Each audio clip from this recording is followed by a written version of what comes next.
So my guardian angels, though, they kept saying, think very long and hard and carefully, because you will only get this one chance to stay in heaven, or you will have a long, long life back on earth. And they said, in exchange for being allowed to return to my life, it would be very challenging in exchange for letting me to go back. But they said they would send me back with a very important purpose.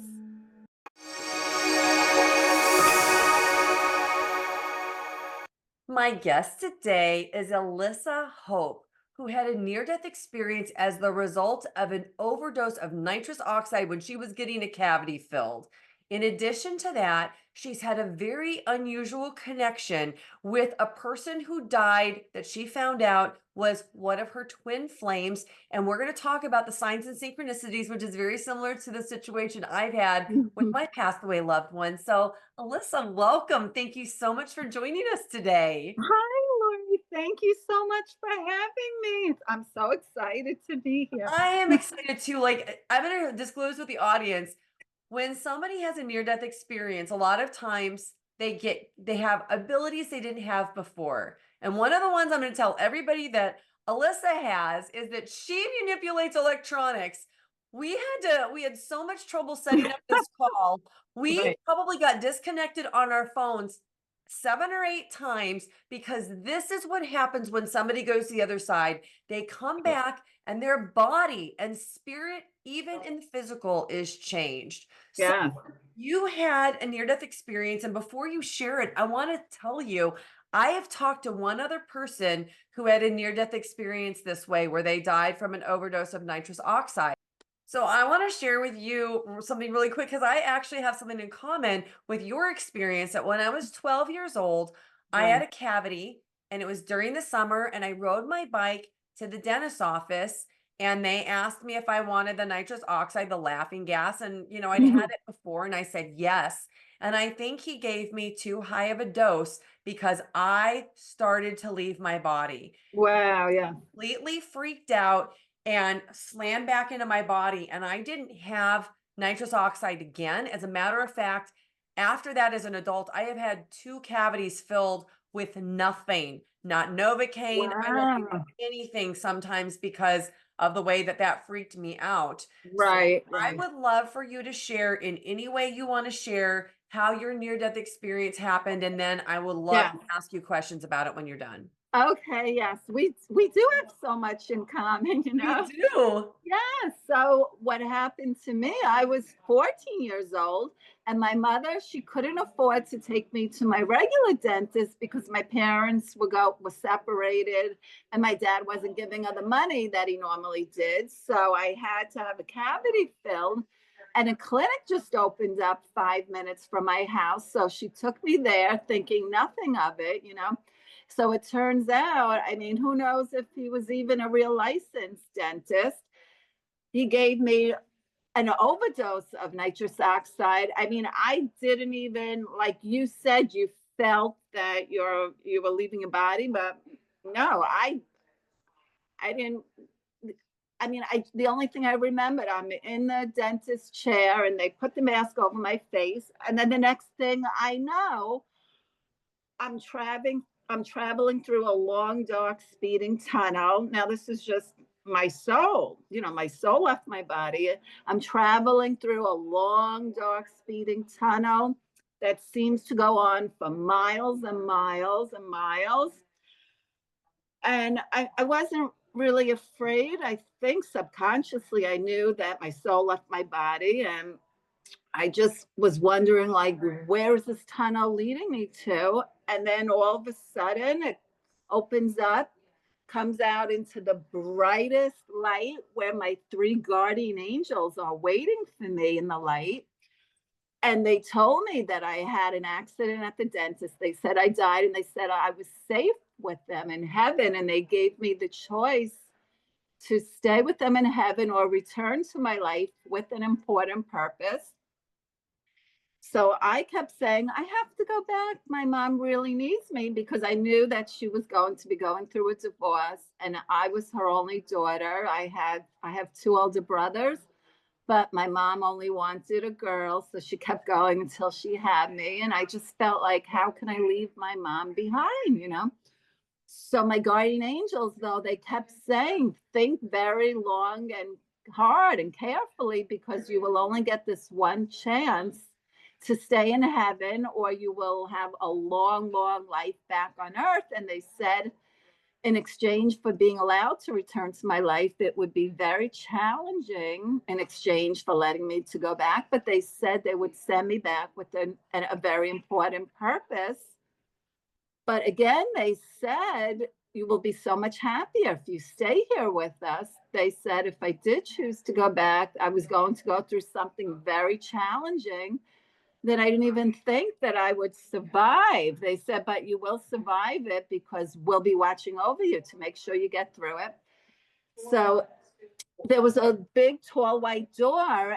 And they said, if you pass through this door, there is no turning back, then you have to stay. And they said, you will be so amazed at who is behind this door, so much more glorious heaven and who is behind it.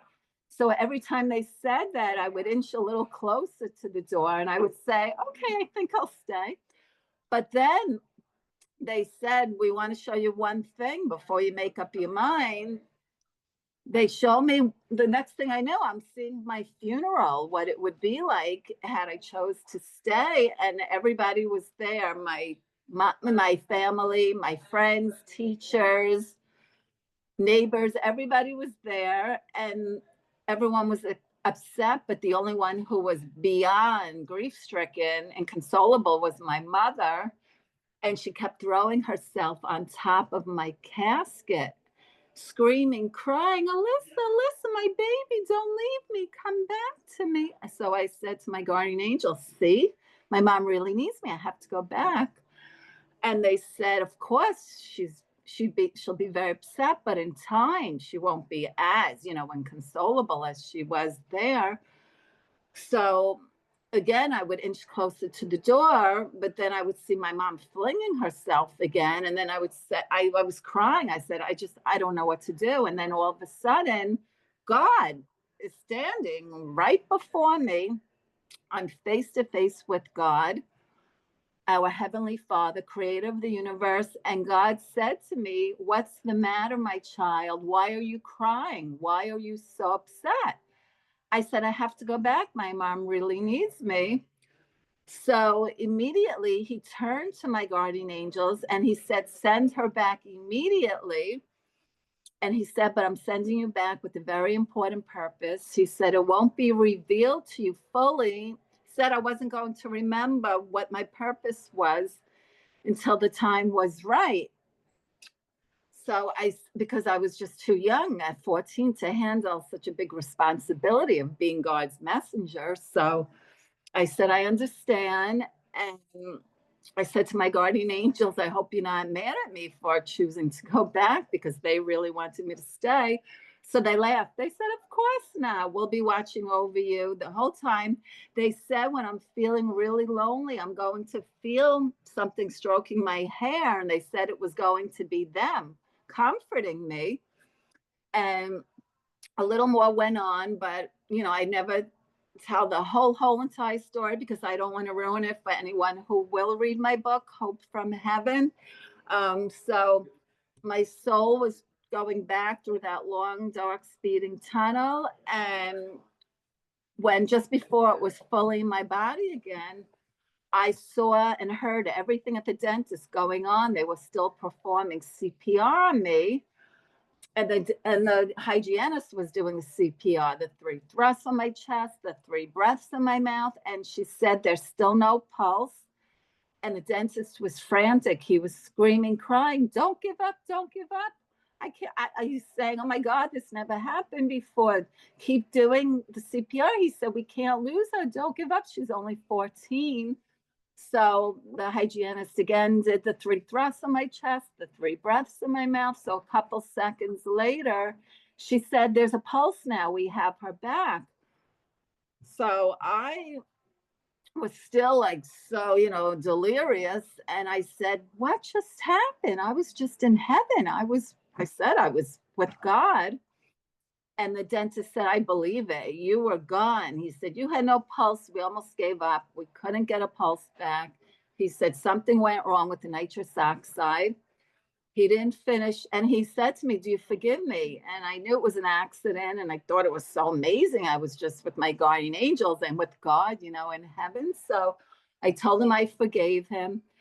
And he didn't even finish filling the cavity. He said to my mother, something went wrong with the nitrous oxide. I couldn't do her cavity.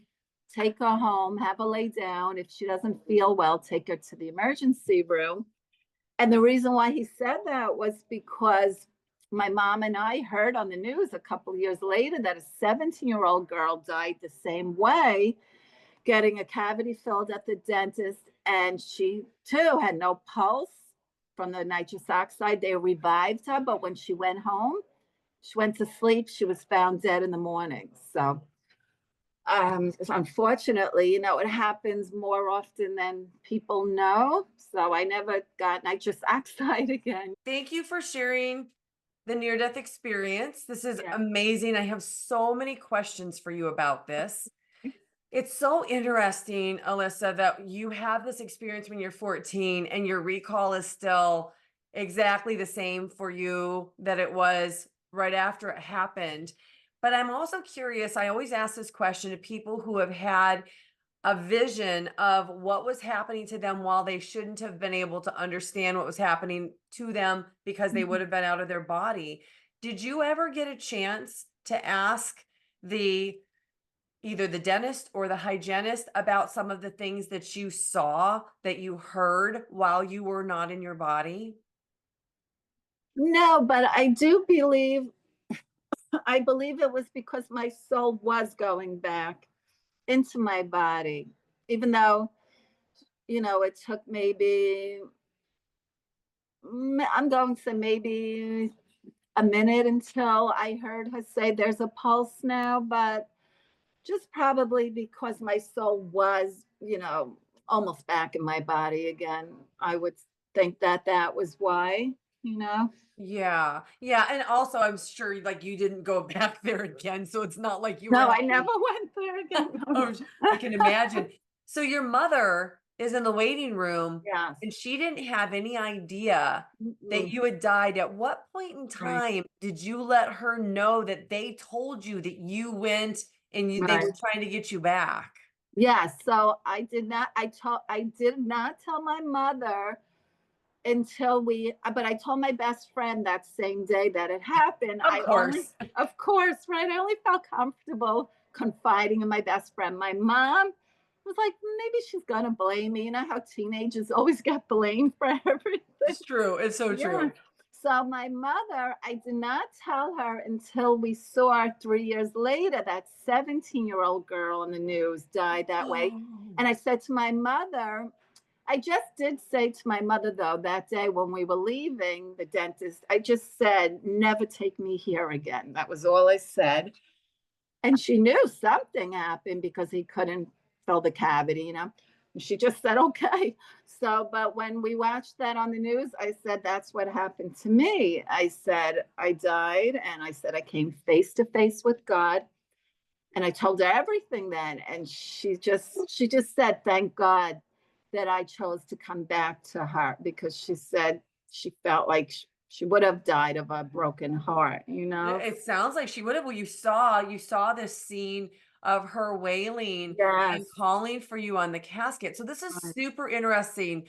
I love it when I have one of these conversations, and I've had several of these, and I have been studying near death experiences for a long time. I've watched, listened to, and read well over 2,000 of them. I don't know, I've probably interviewed about 250 people now, Yeah. and it's not very common.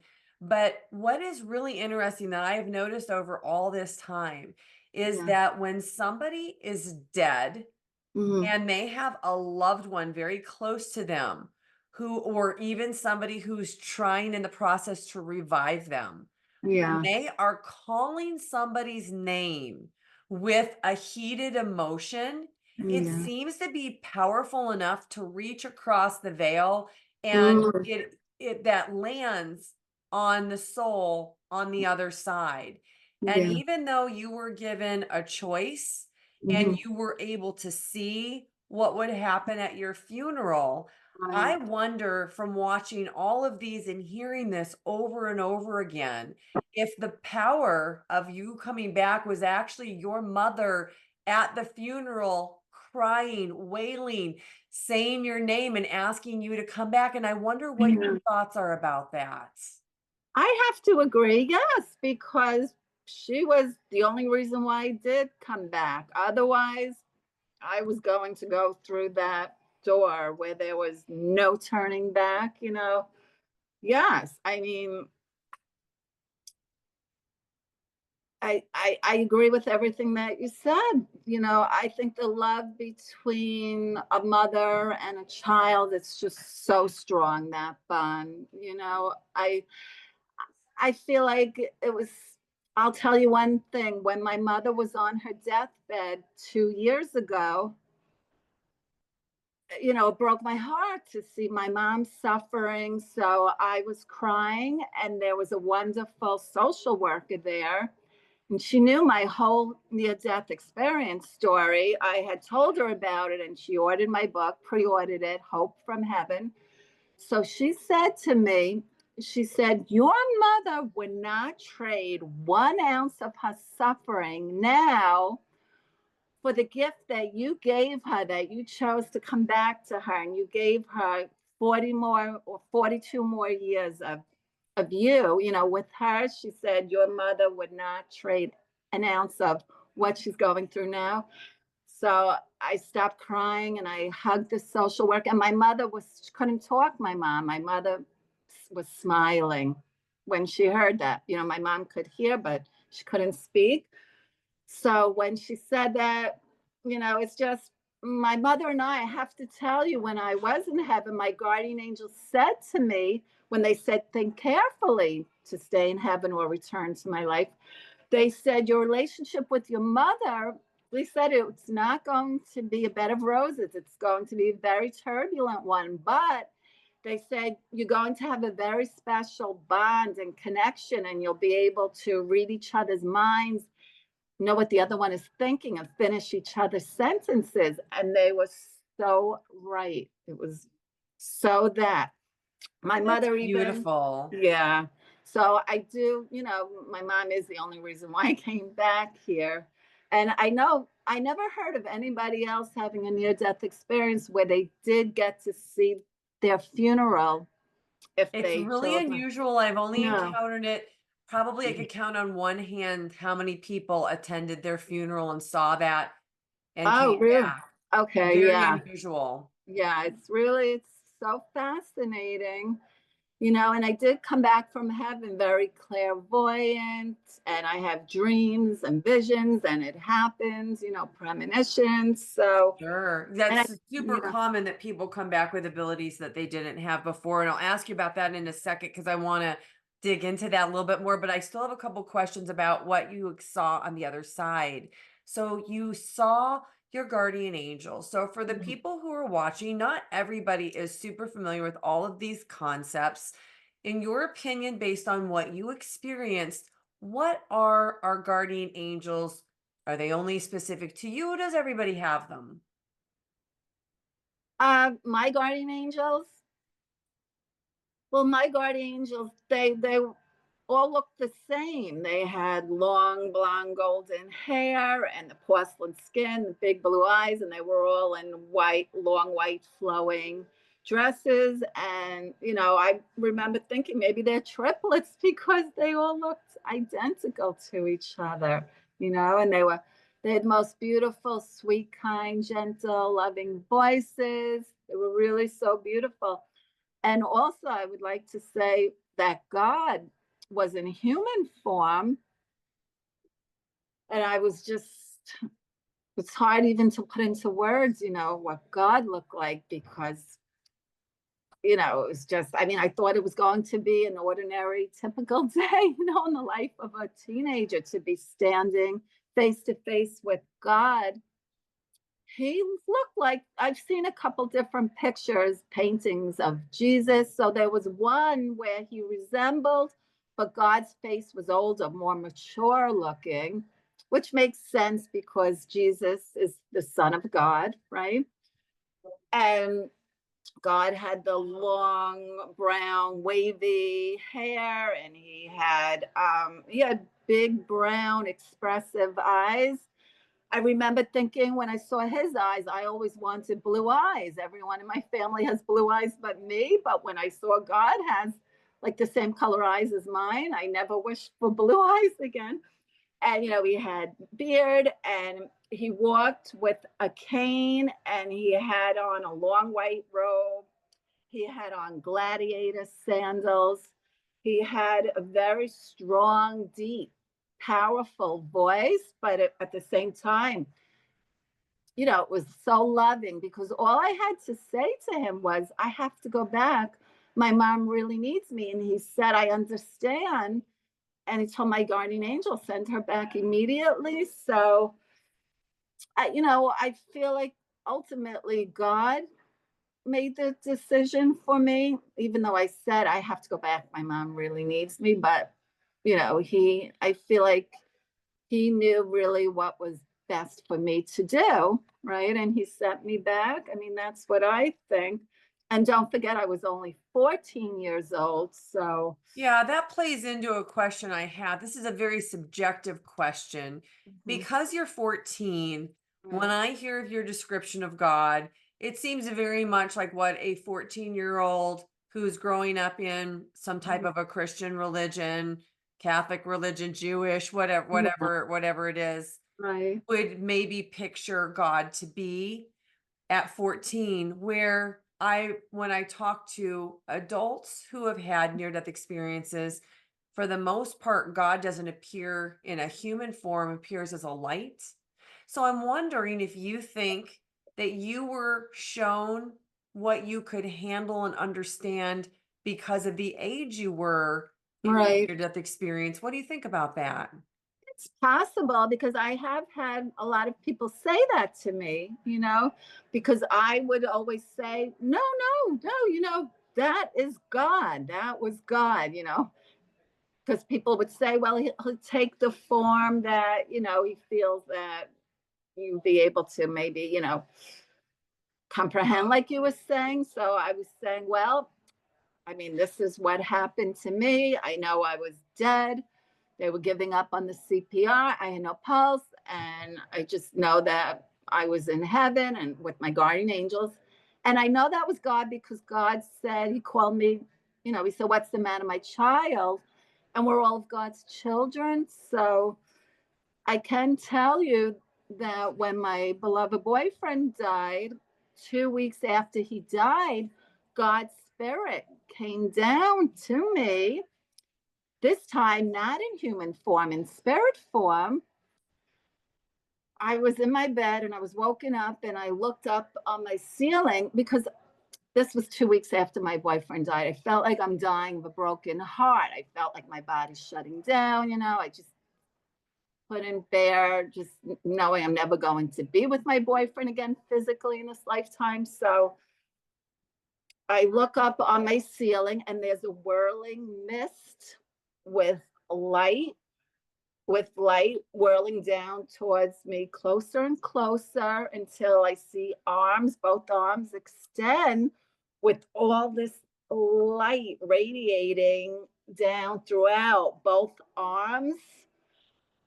And it lifted my back up off my bed, and all of that light and love and healing energy, it was pulsating into me. Like, I have to say that was more extraordinary than when I stood before God in heaven, because I never felt that kind of healing light and the love just like being so poured into me. I can't even put it into words, but I was completely healed then. And not even just completely healed from my beloved boyfriend dying, but from anything bad I ever went through in my whole entire life. I never felt like such strength and love going into me. And it went on for, I don't know, maybe a minute. And then that whirling mist, light, it just disappeared. So I went to speak to a priest and a rabbi because I thought it was my beloved boyfriend Todd's spirit coming and healing me. And they both said, no, that could only have been God's spirit. Only God can completely heal you. So Interesting. that's I what don't they said. Yeah. I am so glad that you explained the difference between the God that came to you as the light many Yeah. years later, because you were what, like 50 in your 50s? I was when Todd passed away 5 years ago. Yes. So I was 52. 52. And then you were 14 when you saw God that was presence. But you said that the God Well, that was let me just explain though why. When you can never see God's face when you're alive here on earth. You cannot. But I was dead. So my soul, when your soul is in heaven, you can see God in human form. But when I was here on earth physically, this is what I was told. No one on the face of this earth, when you're alive, can see God's face. So that's why he came to me in spirit form when I was here, when I wasn't dead, but when I was dead in heaven, that's why I was able to come face to face with him in human form. okay. But the part I think that was really, really interesting that you shared was the feeling that you got Yeah, from God that was different in the spirit form. And I wondered if it was stronger because you were outside of your body and were able to feel things that aren't right. limited by the body there. And you Yeah, that God was more powerful. that is so true what you were saying. Yes, because when your soul is in heaven, right, you're no longer in a physical body, so you don't have any feelings, physical feelings. And Yeah. in heaven, there's nothing, no sorrow. You can't feel anything negative really in heaven. Although I do have to say, I was crying. I have to go back. I have to go back. My mom really needs me. So, I'm not sure with that. But, when he came to me and healed me when he was in spirit form, I just never felt anything like that.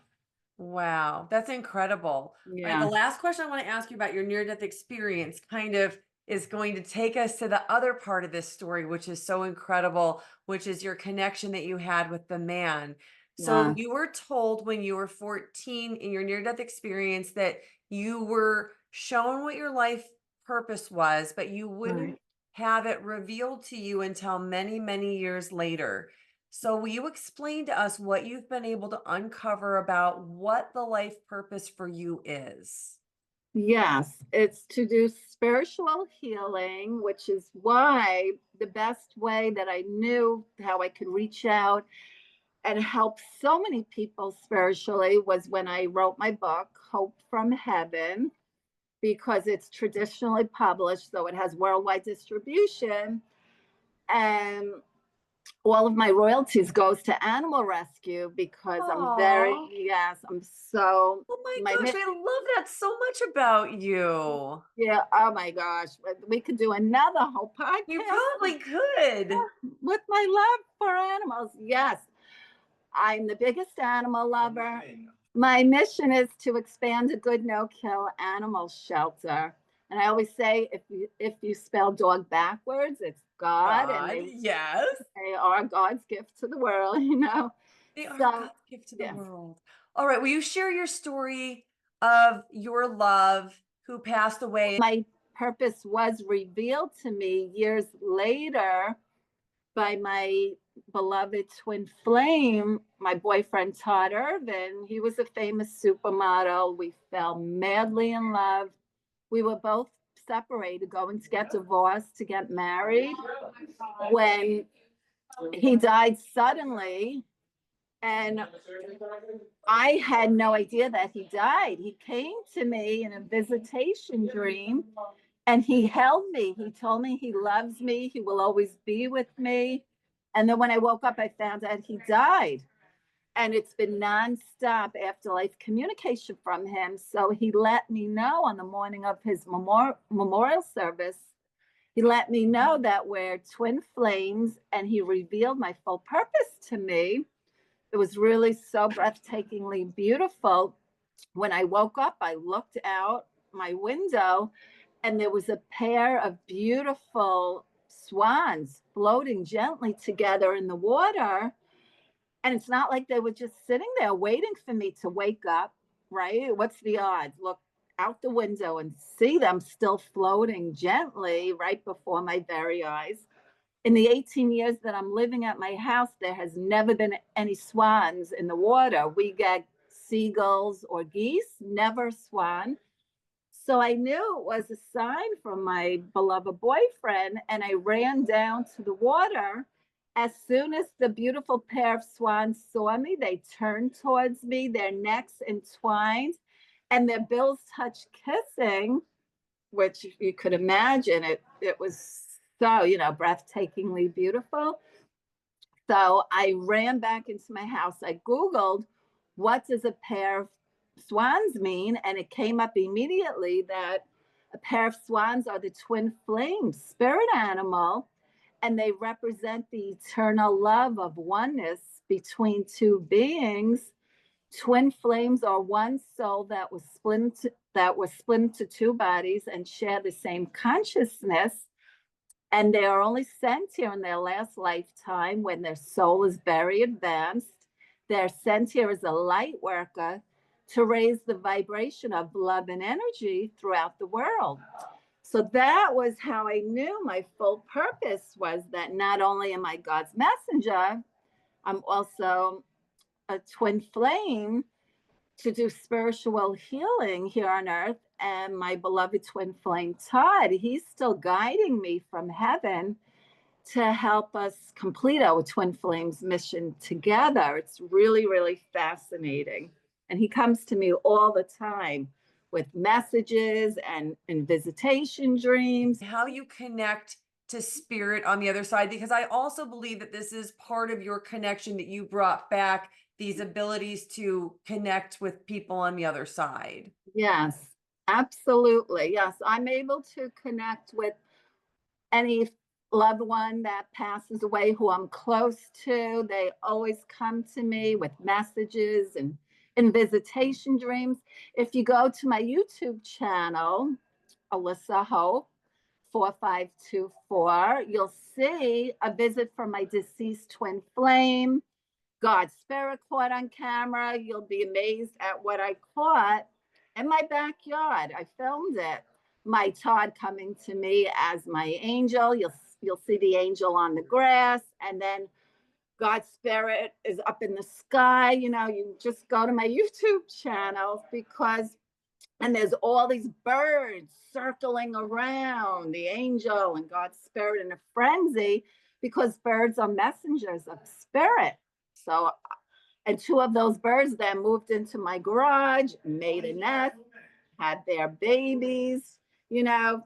Plus, you had So the swans, which was amazing I as a sign for know. you. Yes, yes. So, and I always get the red cardinals are outside my window, my patio door. They're just like, it's really amazing. Yes. So I'm a bird lover too. Oh my gosh. Well, I think we need to have another conversation so we can go deeper. I know you're in a position where you've got to go. You've got people trying to pull you out of this. So, Elissa, I want to give you a chance to tell everybody about the book that you're writing, the book Okay. that you've published, and where they Yeah. can find it, because I'll put everything in the show notes. Right. Okay. Yes. Go to my author website, which is www.elissahope.com. And you can order my book there on Amazon or Barnes and Noble.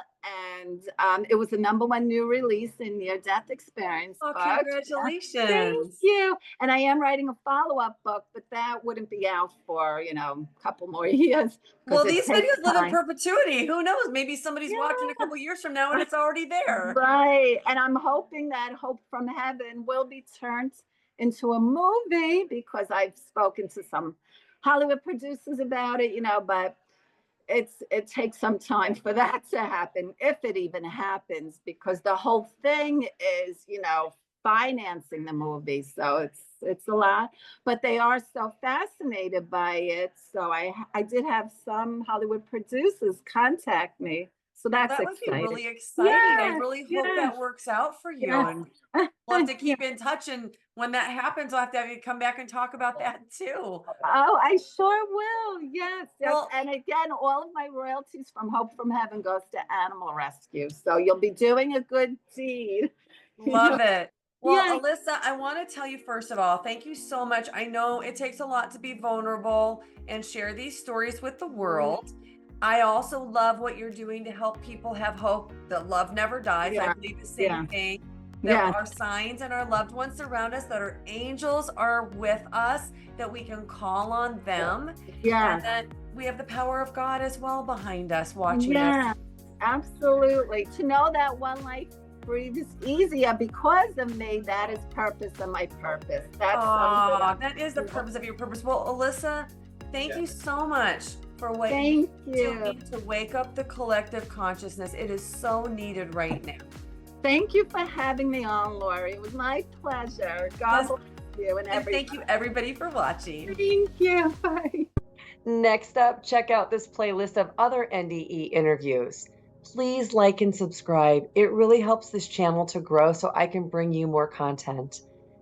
Thank you for watching. I'm so glad you're here.